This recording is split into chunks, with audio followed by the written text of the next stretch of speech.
this video I will reveal to you the secret to becoming a shakuhachi master. Nobody else has ever shared this magic formula for practicing. Nobody wants you to know this because it will make you a Shakuhachi master instantly. The secret is... Hi, I'm Marcus and I play the shakuhachi. So, my mini-series on special techniques on the shakuhachi has come to an end, at least for now. But I wanted to add one more video, and just for fun, I used the somewhat clickbaity title and the silly introduction. And of course, I was lying when I said this will make you a master instantly. At the same time, I'm actually completely serious about this. The secret to becoming a shakuhachi master is... forget the special techniques. Let's start with something I mentioned a few times throughout the series.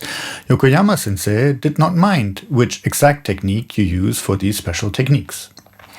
For example, for komibuki in the Nezasaha school, the breathing technique is important. For tamane, some teachers have strong opinions on which one of the techniques is the best.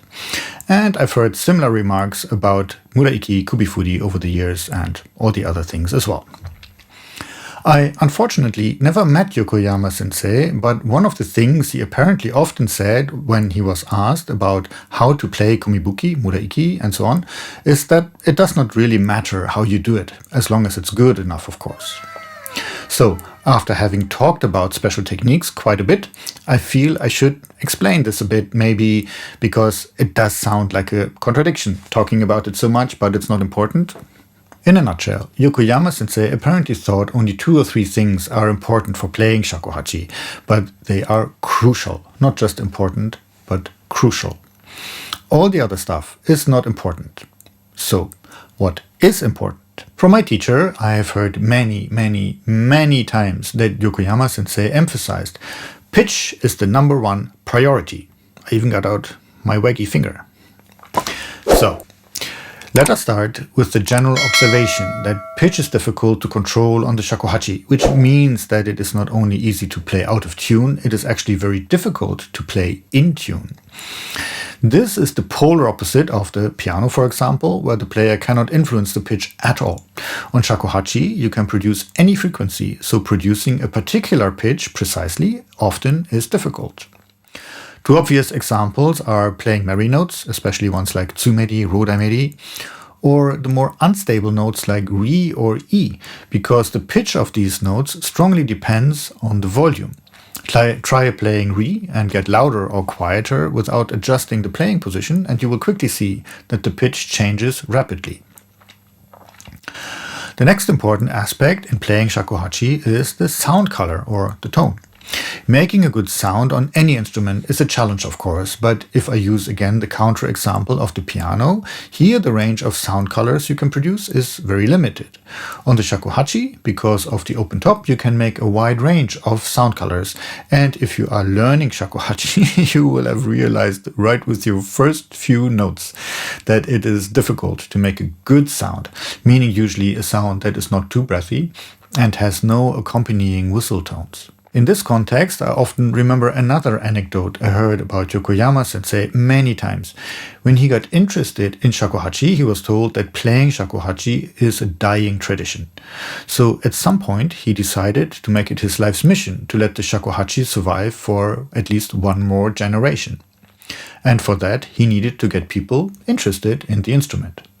When he was thinking about what makes the shakuhachi special, or where the shakuhachi can shine, he realized that it is very difficult to play quickly or be very virtuosic on the instrument.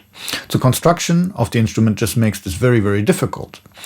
But when you look at other traditional instruments, it is hard to find another instrument that has such a wide range of sound colors.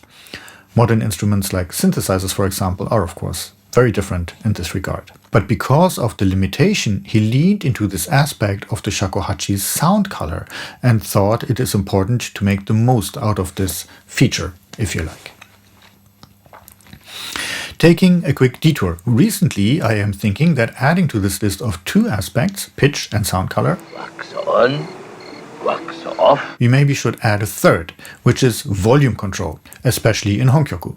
It is difficult to make a strong start to a phrase. This is why many players like hitting hole 4 to start on a strong roll. It is easy to make a strong start this way. It is also difficult to come up from low memory notes into kari without blasting out the kari note. For musical expression, this is very important and it takes a lot of practice.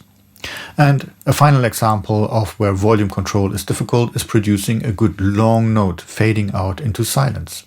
You will notice that some players like to end notes by lifting the finger off the flute at the end of a note, making a kind of a pip sound. I don't really like judging other players' choices on playing style, but to me this sounds very bad, grating even. And I'm always tempted to say this is a lazy way of playing. I'm not sure if it is, but it feels a bit like that to me. It's like avoiding the hard work of controlling the ending of a long note and staying on the safe side, not wanting to make a mistake. But even if some people may not prefer this from an aesthetic point, and that's fair enough, of course. I have absolutely no problems with that. But even if that is the case, I suspect that this technique developed because it is so much easier to end a note with this pip rather than maintain the note and fade out into silence, which is very, very tricky to do. End of detour. So for learning shakuhachi, this is what you should always practice: pitch and tone. Wax on. Wax off. Yokoyama sensei also said many times that at least half of your time practicing should be spent by listening to good music.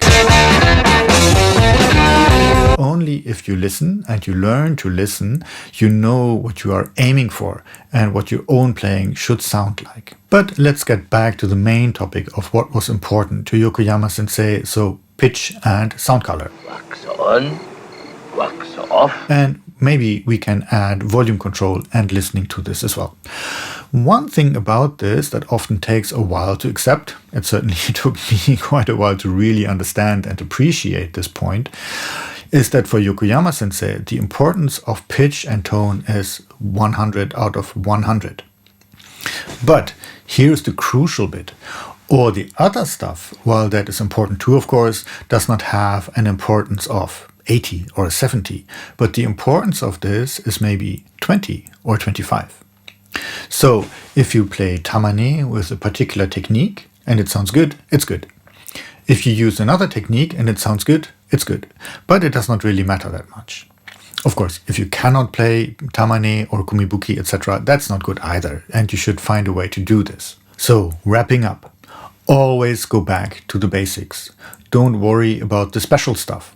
Yes, learn it, practice it, but to become a better shakuhachi player, to become a Shakuhachi master, practice playing the correct pitches, practice playing merry, keeping the pitch when you can change volume, and practice making a good tone.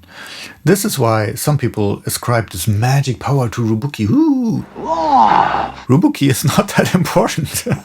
Making a good sound is important. Rubuki is just a useful exercise, because making a strong, stable otsuro that sounds good is difficult. But it does not mean you can play well if you have a killer Rubuki but cannot make a stable kanore, for example. So, always go back to the basics.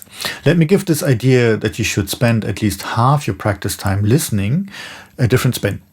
You should spend at least half your practice time practicing the basics. And as a parting thought, as you will know, the shakuhachi has a strong connection with Zen via the time in which it was used and developed by the komuso. This actually is a very Zen-like aspect of learning shakuhachi. In Zen, you always go back to the breath. In shakuhachi, you always have to go back to pitch and tone. I'll see you in the next one.